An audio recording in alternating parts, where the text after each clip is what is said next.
Well, AI chatbots are increasingly being used by teens for companionship, not just for basic information.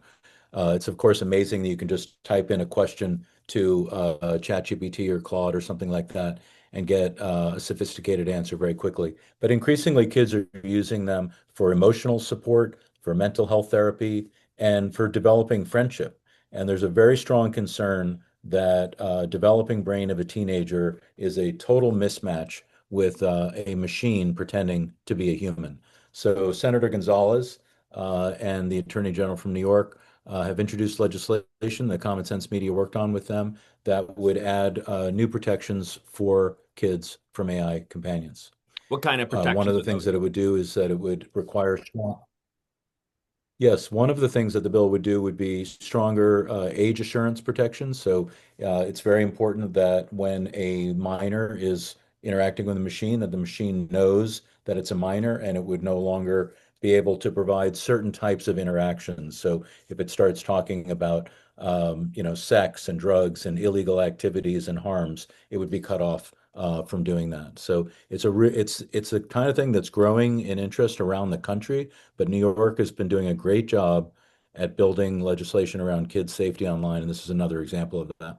This might be getting a little into the weeds, but is it an algorithm type, modifier? Is it a coding type thing to be make sure that where these responses are coming from and to recognize that? How do you watch over that at the end of the day?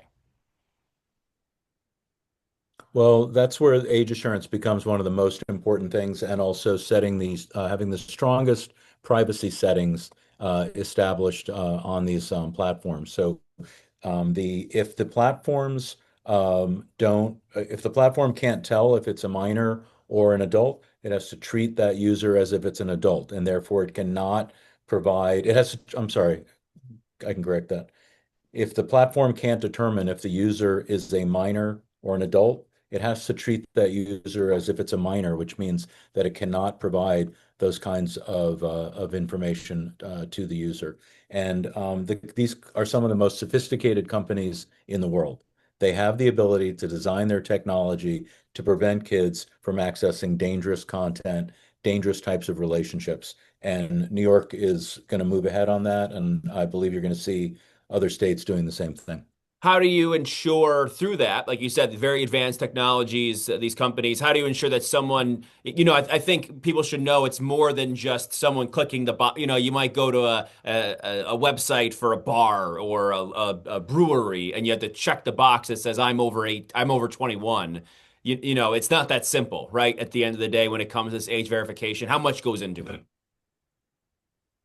Well, the Attorney General has to establish regulations to ensure commercially reasonable mechanism to identify the age of the user. They have that ability. They collect massive quantities of data currently. All of the tech companies do. They collect massive quantities of data, which those companies then use to tweak the algorithms for that user. So we know that they can give that user information or content that they would want because of their age. Therefore, we know that they have the ability to prevent them from getting content and information that's inappropriate for their age. But the Attorney General would be responsible for designing those new rules. Yeah, when it comes to algorithms, what are you what's the most important thing people should know about that right now when it comes to kids? That sophisticated algorithms are outmatching parents and kids themselves in determining what kids are seeing and what they're doing online. And the worst thing about it, honestly, is that the algorithms are keeping kids online longer than they would like to be themselves. We've done our own research that shows that teenagers find it very difficult to break their own tech habits, their addiction to their devices, and it's the algorithm that's keeping them on. For instance, auto scroll, having a video that just one video after another that comes on, constant notifications from social media companies saying, "Hey, what's going on? I haven't heard from you lately. A lot of people are looking at your video." Those kinds of things. Teenagers are very affected by that, as are middle schoolers and even younger kids.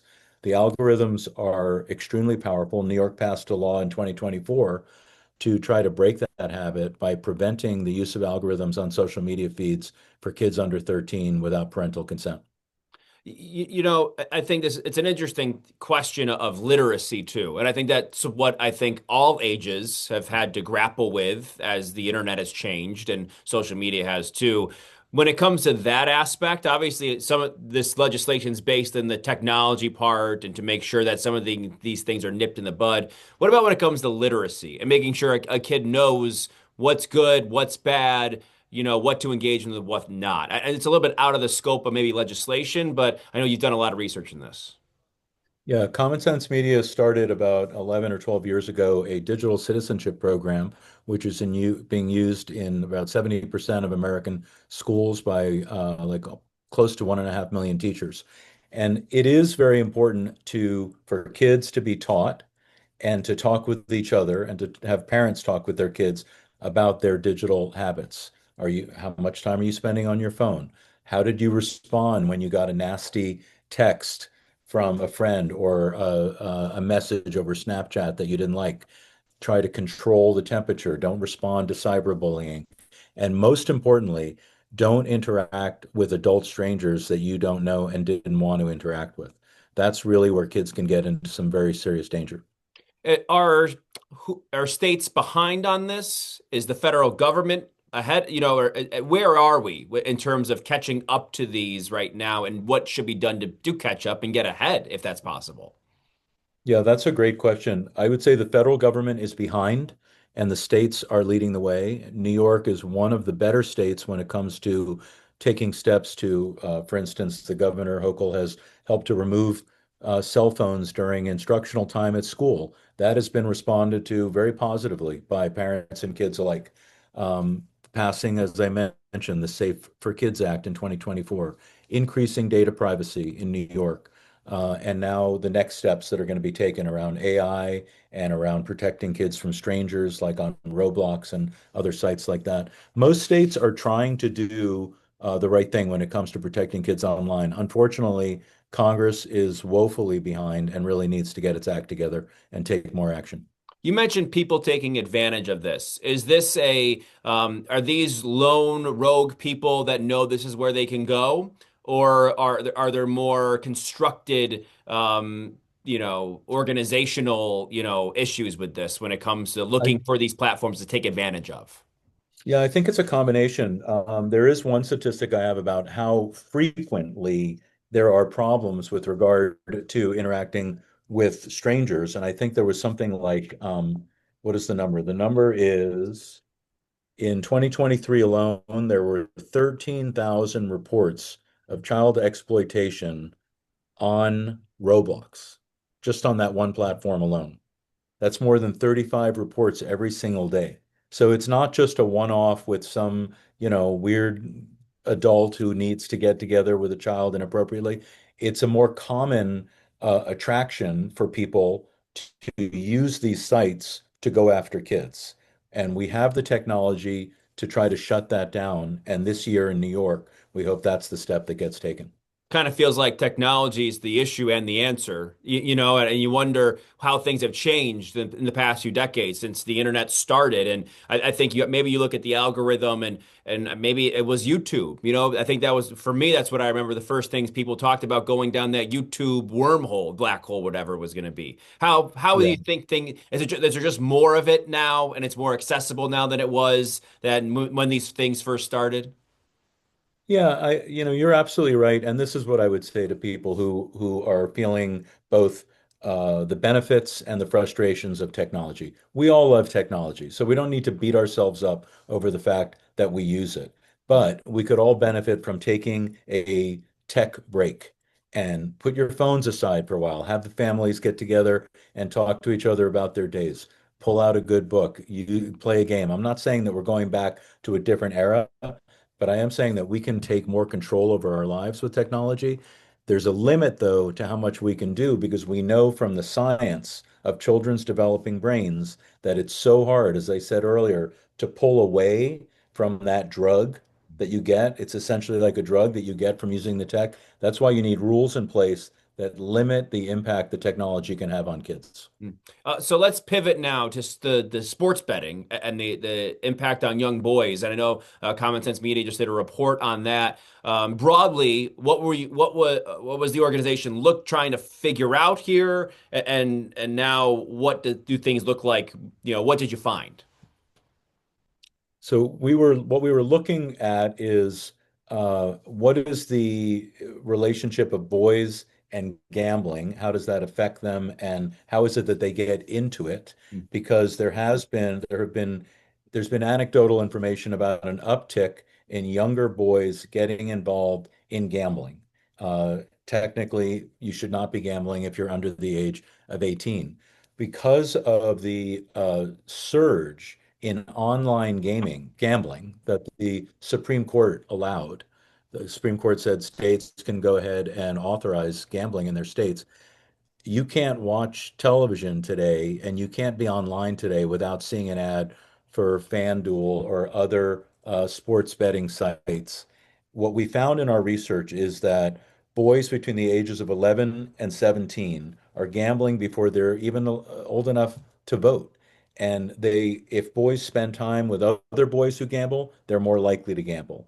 If they go online, they're more likely to be given advertisements for gambling without them even looking for it.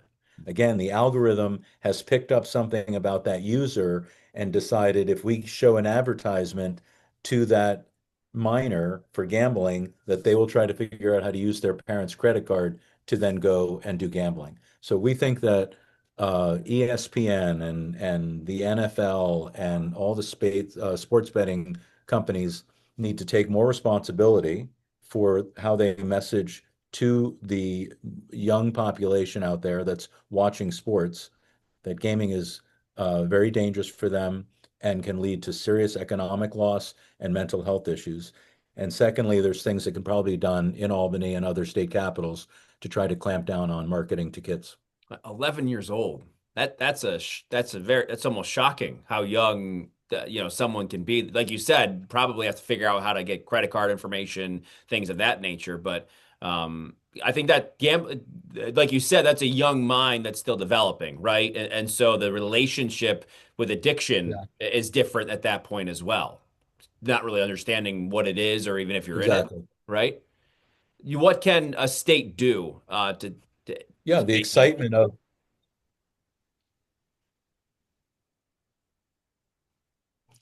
some of the same things in the online gambling space are helpful that we talked about with regard to AI companions and social media, which is first of all, you want to have the strongest privacy settings for the technology that young people are using. You want to require those by default.